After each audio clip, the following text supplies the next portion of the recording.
आज बिहार वासियों का अभियान बन चुका है। लेट्स इंस्पायर केवल कुछ लोगों का नहीं, आज सभी बिहार वासियों का अभियान बनता जा रहा है। 2 लाख से अधिक लोग तो व्हाट्सएप ग्रुप में जुड़े हैं। बिहार में उद्यमिता की क्रांति, हर बिहार वासी शिक्षित होकर स्किल्ड हो सके, इसमें समाज का सहयोग मिले, एक इकोसिस्टम का निर्माण हो। इसके लिए सभी जिला मुख्यालयों में भी स्टार्टअप समिट्स का आयोजन करने का प्रयास किया जा रहा है। बीते दिनों में जमुई में एक श्रृंखला का प्रारंभ हम लोगों ने स्टार्टअप समिट से किया। भागलपुर में टीएनबी कॉलेज में उद्यमिता विकास कार्यक्रम का आयोजन किया गया। आज नवादा में गवर्नमेंट इंजीनियरिंग कॉलेज नवादा में भी छात्रों के साथ और नवादा के स्टार्टअप्स के साथ स्टार्टअप्स कैसे लगाए जाएं, कैसे उनको प्रोत्साहित किया जा सके, बिहार में उद्यमिता की क्रांति क्यों आवश्यक है, इन विषयों पर बात की गई। और जाति, संप्रदाय, लिंग भेद, विचारधाराओं से, मतभेदों से ऊपर उठकर कैसे हम बिहार के लिए योगदान कर सकते हैं, इस पर व्यापक चर्चा की गई। बिहार की स्थिति आज अच्छी कही जा सकती है जब हम सोचते हैं कि हम 14.5% के विकास दर से बढ़ रहे हैं। लेकिन साथ में जब बिहार की जनसंख्या को देखते हैं, जिसमें 14 करोड़ में से 9 करोड़ ऐसे लोग हैं जिनकी आयु आज 30 से कम है, तो एक बड़ी चुनौती तब दिखती है जब प्रति व्यक्ति आय की तुलना हम अन्य राज्यों से करते हैं।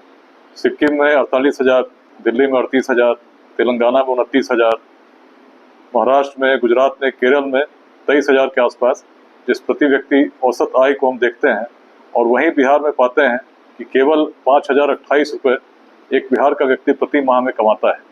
और तब जब हमारा स्वप्न है विकसित भारत का 2047 तक, कैसे पूरा होगा यदि बिहार विकसित नहीं हो। और बिहार को विकसित करने की चुनौती इतनी बड़ी है कि आज भले हम 14.5% के दर से बढ़ रहे हैं, लेकिन यदि 15% के दर से भी बढ़े तो प्रति व्यक्ति आय जो 5,000 रुपये की है, 5 वर्षों में केवल 10,000 तक ही पहुंचेगी और 10 वर्षों के बाद केवल 20,000 तक ही पहुंचेगी। ऐसे में यदि व्यक्ति को कमाने के अवसर बिहार में उतने नहीं मिलेंगे, जहां आज ही 20,000 से अधिक अन्य राज्यों में व्यक्ति कमा रहा है, वहां यदि हम 15% के विकास दर के बाद भी 10 वर्ष बाद पहुंचते हैं तो निश्चित सी बात है कि पलायन नहीं रुकेगा।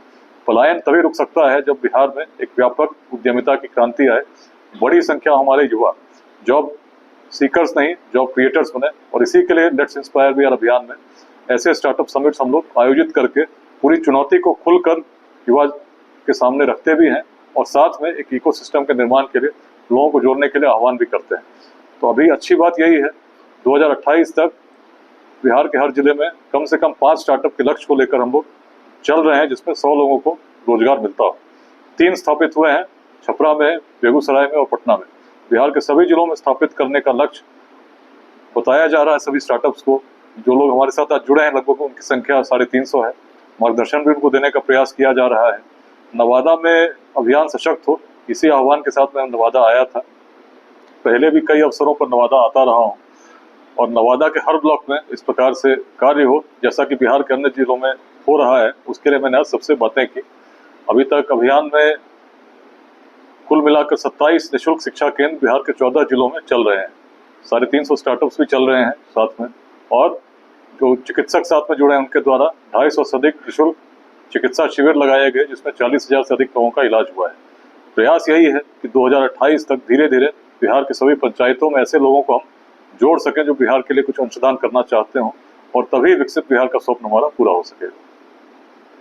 कार्यक्रम था तो उन्होंने जब पूछा कितने लोग स्टार्टअप लगाना चाहते हैं तो बड़ी संख्या में हाथ उठे थे।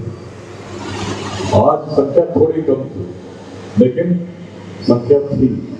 ये महत्वपूर्ण है क्योंकि सभी लोग स्टार्टअप नहीं लगा सकते। स्टार्टअप्स की सफलता के लिए आइडिया होना बड़ा आवश्यक है। एक बेंट ऑफ माइंड वैसा होना चाहिए कि अब नए प्रयोग करें। जैसे लेट्स इंस्पायर बिहार, अब 4 वर्ष हो गए, आज 2 लाख लोग व्हाट्सएप ग्रुप में जुड़े हैं। आमतौर पर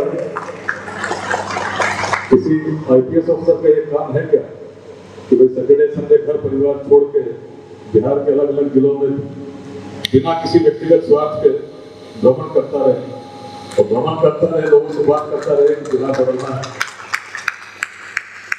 आमतौर पर सोचेंगे तो नहीं सोचेंगे अगर क्यों कर रहे हैं, क्या आवश्यकता है। लेकिन जिस मन में वेदना हो कि बिहार क्यों पिछड़ा है, 9th में थे, भोपाल में बच्चों ने बिहारी बोल के चिढ़ाया था और इतना बुरी तरह से चिढ़ाया था बिहारी